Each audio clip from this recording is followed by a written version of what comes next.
Bonjour, chères auditrices et chers auditeurs, et bienvenue sur notre chaîne Vaincre l'autisme avec la thérapie Andalusia. Donc, pour avancer dans notre explication, nous allons passer par certaines définitions pour aller doucement et sûrement vers l'objectif qui est d'expliquer le trouble de l'autisme, sa cause et la manière de s'en sortir.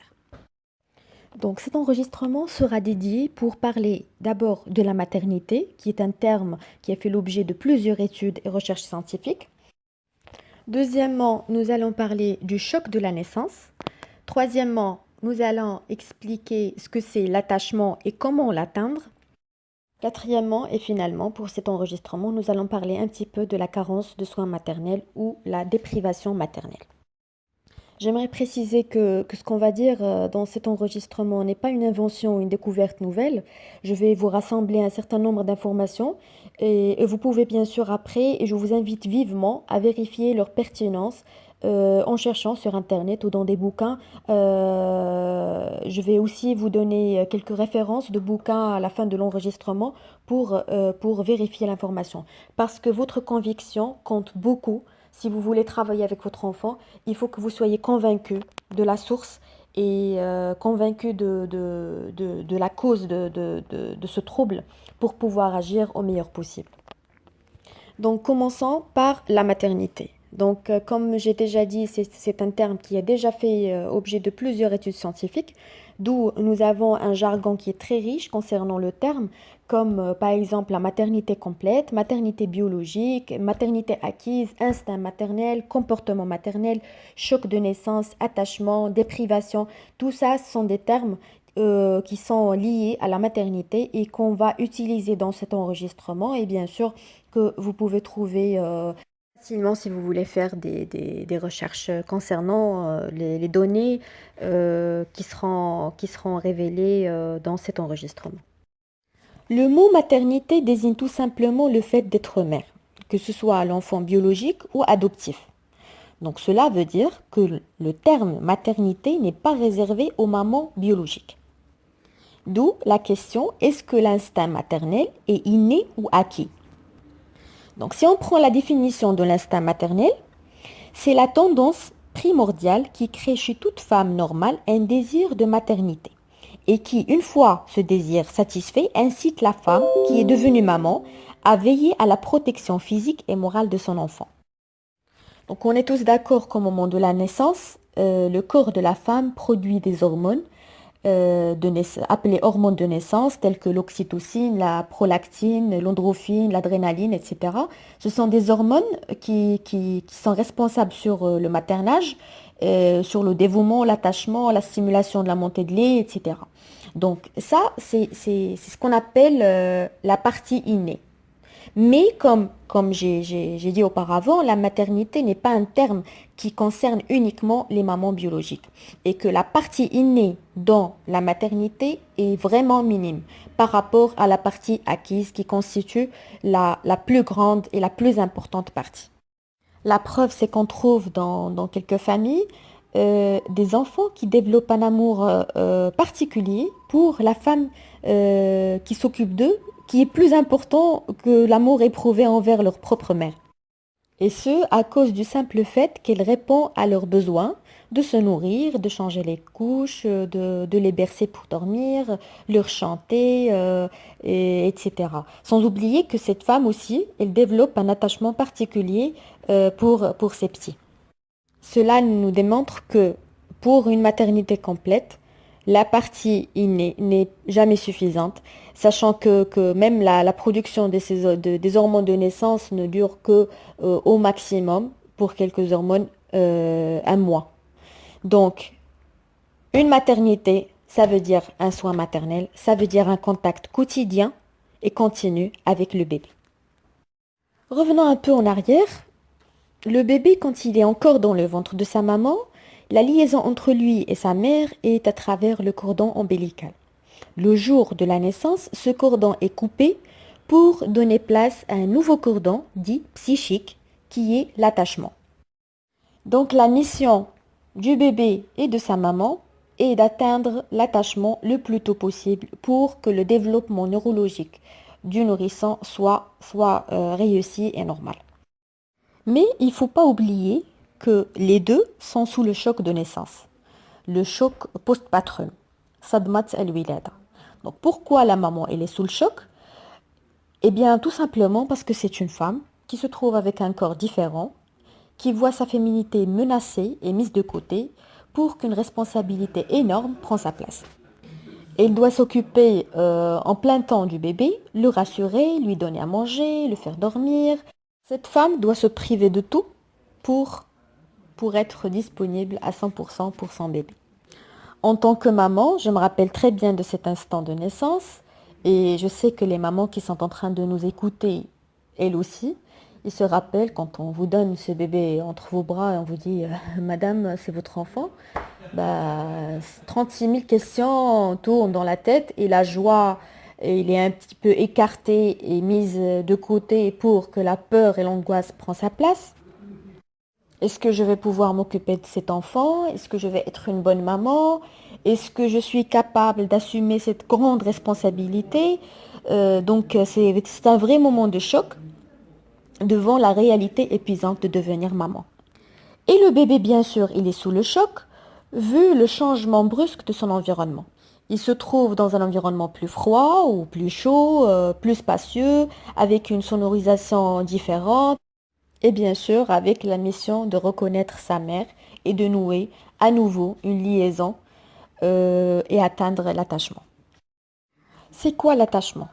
Eh bien, l'attachement, pour dire les choses simples, c'est quand le bébé reconnaît bien sa mère et que la maman comprend très bien son fils. C'est donc une communication non verbale qui s'installe entre la maman et son bébé dès qu'elle commence à comprendre ses pleurs et à répondre au mieux à ses besoins.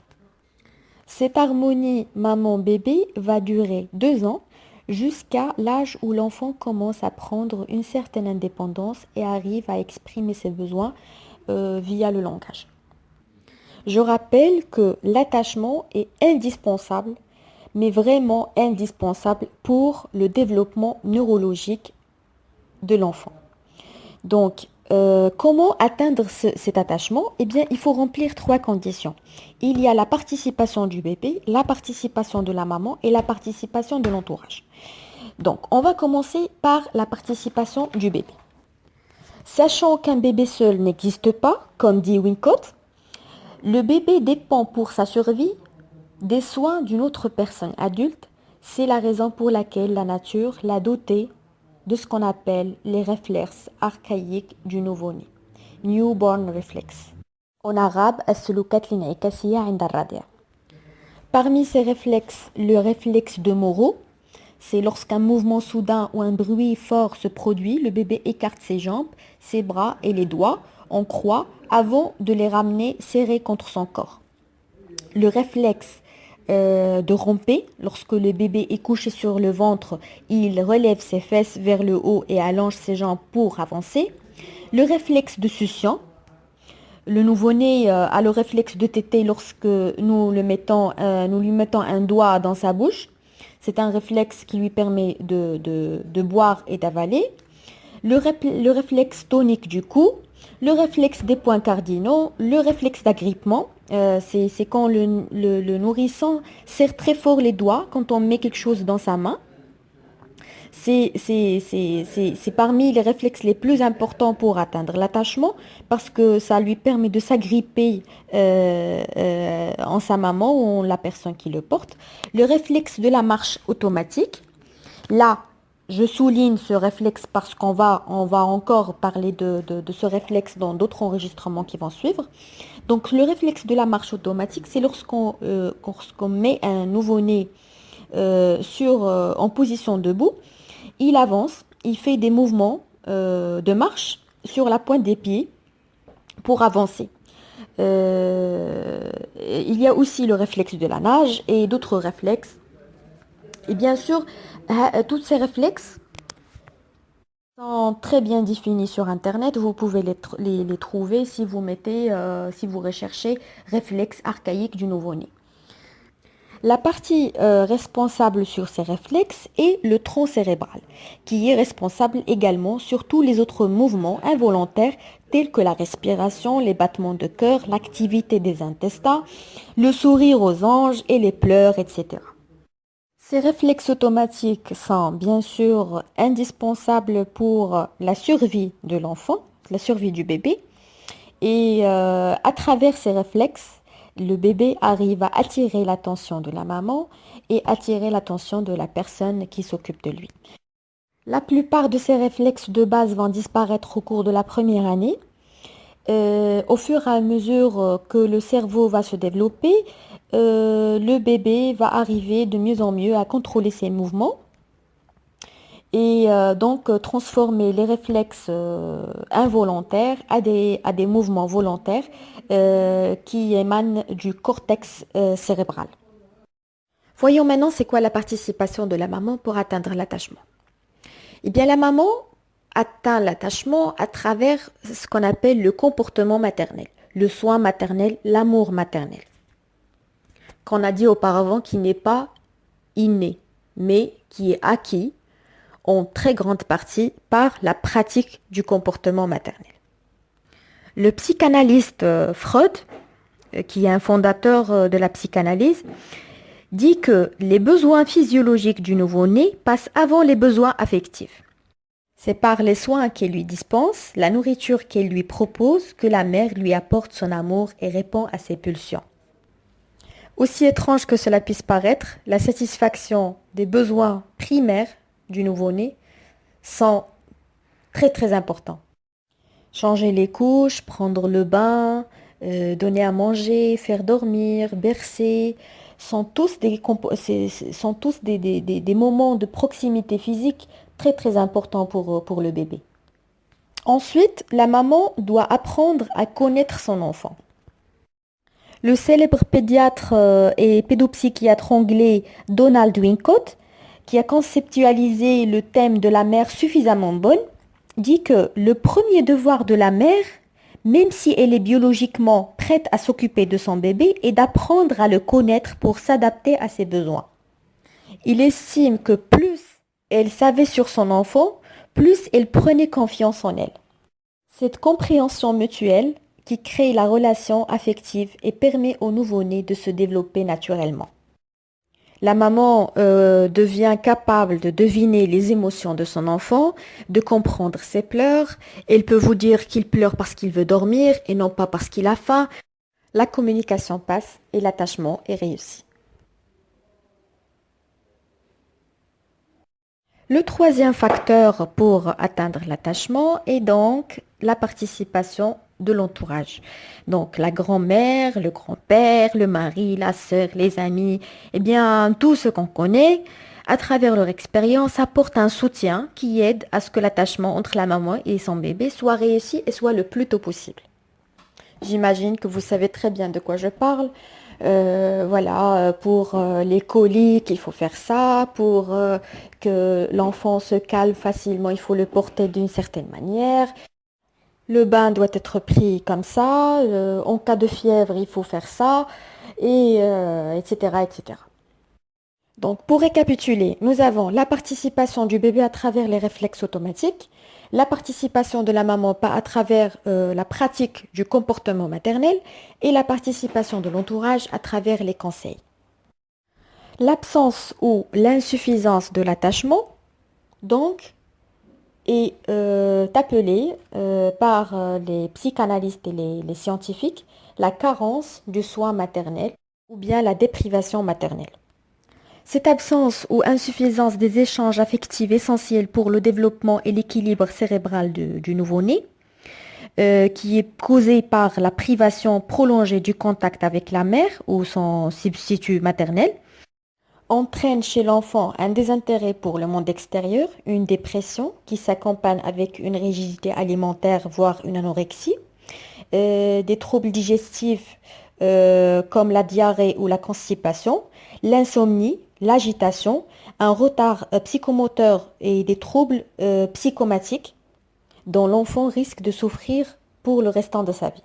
Ces informations, vous pouvez les vérifier sur Larousse médicale dans le chapitre de la carence affective, ce qu'on appelle en arabe Al-Hirman al-Umumi. Dans son livre Mariwen, le livre s'intitule Les enfants et l'addiction à la télévision. Elle a mis les enfants addicts aux écrans dans la case des enfants souffrant d'une carence de soins maternels. C'est-à-dire que les enfants qui passent des heures et des heures scotchés devant un écran sont des enfants qui sont privés du contact physique, d'expérience et d'apprentissage et donc souffrent d'une déprivation maternelle en la présence de leur mère. Dans l'enregistrement qui va suivre, nous allons développer cette idée et nous allons expliquer comment les écrans ont creusé un écart énorme dans l'attachement bébé et maman. Comment cette maman qui aime tant son petit est tombée dans le piège des écrans. Dans la boîte de description, je vais vous laisser 3 liens pour télécharger des livres qui sont disponibles sur Internet. Le premier s'intitule L'attachement, un lien vital qui est de Nicole Gedney. La carence du soin maternel de plusieurs médecins et le livre de Les enfants et l'addiction à la télévision de Mary Wen que je vais mettre en arabe parce que je ne l'ai pas en français. Je vous remercie infiniment de m'avoir écouté et je m'excuse s'il y a des erreurs d'expression. Je ne suis pas française, je suis marocaine. Ce qui compte le plus pour moi, c'est de pouvoir vous transmettre ces informations et que vous puissiez en tirer profit, comme moi j'ai pu en tirer profit, et on se donne rendez-vous dans l'enregistrement qui va suivre. Merci.